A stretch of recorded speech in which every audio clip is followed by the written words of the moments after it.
হযরত ওমর রাদিয়াল্লাহু তাআলা আনহু আবার ডেকে ডেকে বলেন, রে যুবক, তুমি এবং তোমার সন্তানের চেহারাতে এত পরিমাণ মিল, তোমার চেহারাও যেরকম তোমার সন্তানের চেহারাটাও সেই রকম।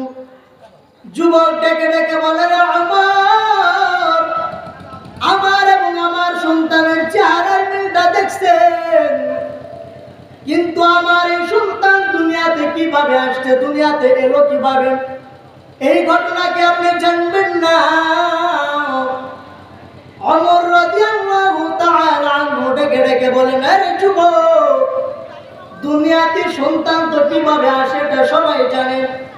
বলে, ও খলিফাতুল মুসলিমিন, দুনিয়াতে সন্তান কিভাবে আসে সবাই তো জানে, কিন্তু আমার সন্তান ওইভাবে দুনিয়াতে আসে নাই। বলে, তাহলে কিভাবে আসছে? বলে, আমার সন্তান দুনিয়াতে একদম আলাদাভাবে দুনিয়াতে আসছে। বলে, কিভাবে বলো?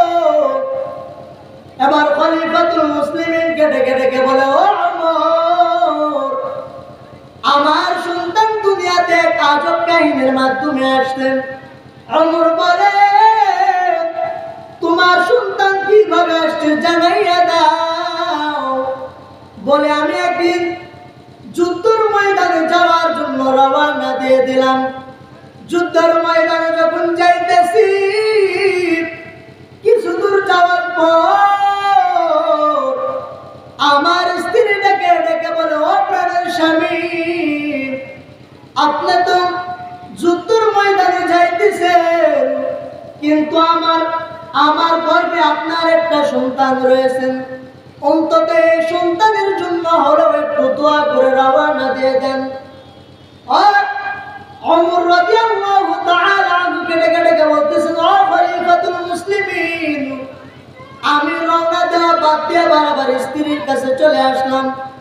এসে বলে, ও প্রাণের স্ত্রী, আমি তোমার সন্তানের জন্য দোয়া করলাম, আল্লাহ তাআলা যেন তোমার সন্তানকে অনেক সুস্থতা ভাবে রাখেন।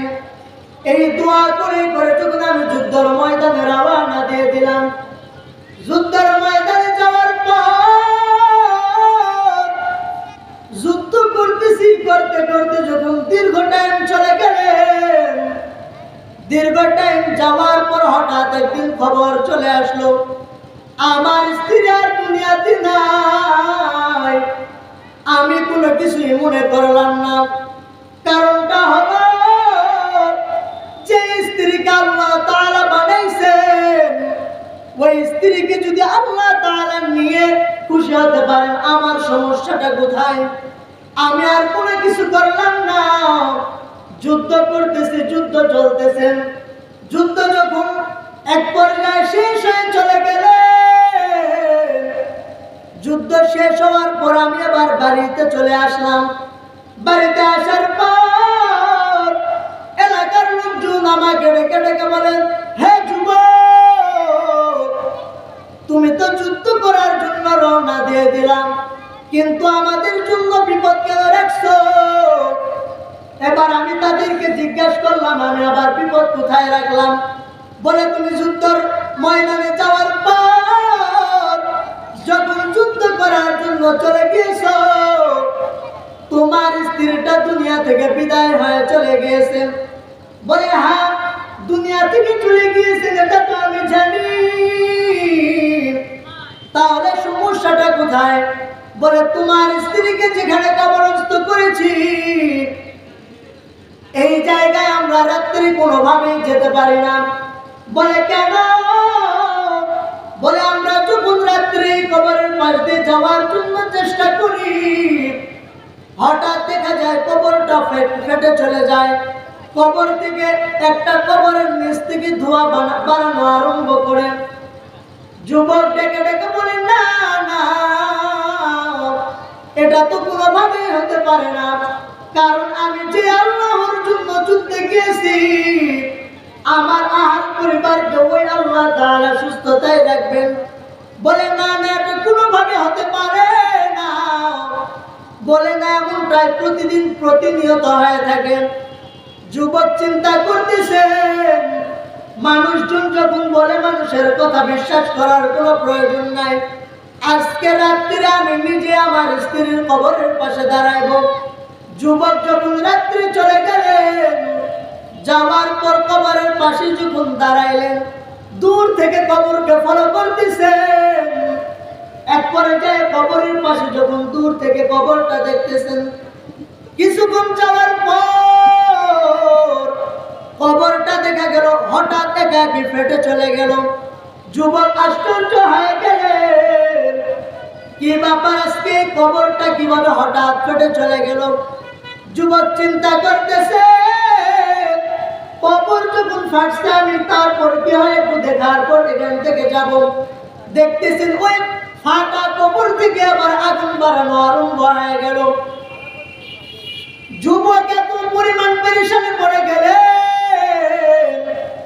কি ব্যাপার, আজকে আমার স্ত্রীর কবরে তেমন হওয়ার কথা নয়, কারণ আমি এত আল্লাহ তাআলার কাছে এত ত্যাগ স্বীকার করে গেলাম, কিন্তু আল্লাহ তাআলা আমার এই স্ত্রীকে দুনিয়া থেকে নিয়ে নিল, তারপর কবরে এইভাবে আযাব হইতেছে, এটা তো মানা যায় না।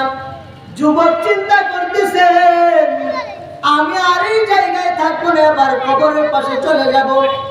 যুবক যখন কবরের পাশে চলে গেলেন, কবরের পাশে যাওয়ার পরে আবার কবরের যখন ভিতরে দেখার জন্য চেষ্টা করলেন, যুবক দেখতেছে কবরের ভিতরে যে আগুনটা জ্বলতেছে, এই আগুন কোনো জাহান্নামের আগুন নয়। এই আগুনটা হলো দুনিয়াতে আমরা ডিম লাইট কিংবা মোমবাতি বলি, এই মোমবাতি দ্বারা একটা আগুন জ্বালানো, আর ওই মা সন্তানকে কোলে নিয়ে নিয়ে দুধ পান করাইতেছে। বলেন না সুবহানাল্লাহ। যুবককে আবার স্ত্রী দেখার পর স্ত্রী যুবক তার স্বামীকে ডেকে ডেকে বলেন, ও আমার প্রাণের স্বামী, তুমি তো যুদ্ধের দরবারে যুদ্ধের ময়দানে রওনা দিয়ে দিলাম, আমি ডেকে ডেকে সন্তানের জন্য দোয়া করতে বলেছি। ওই দিন শুধু আপনি সন্তানের জন্য দোয়া করেছেন, কিন্তু আমি স্ত্রী, এই স্ত্রীর জন্য আপনি দোয়া করেন নাই, এই কারণে আমি দুনিয়া থেকে চলে গেলাম। আর এই যে আপনার সন্তান, আমার গর্ভে যে সন্তানটা রেখেছিলেন, এই সন্তানটা আপনি আবার নিয়ে নেন। ওই স্ত্রী কবর থেকে আবার সন্তানটা তার স্বামীর হাতে দিয়ে দিলেন। বলেন না সুবহানাল্লাহ। কাদের কুদরতুদারি বরকামাল, আনতা হাসবি আনতা রাব্বি যুল জালাল, তুহি কাদের জলিলুল্লাহ জাহাদান,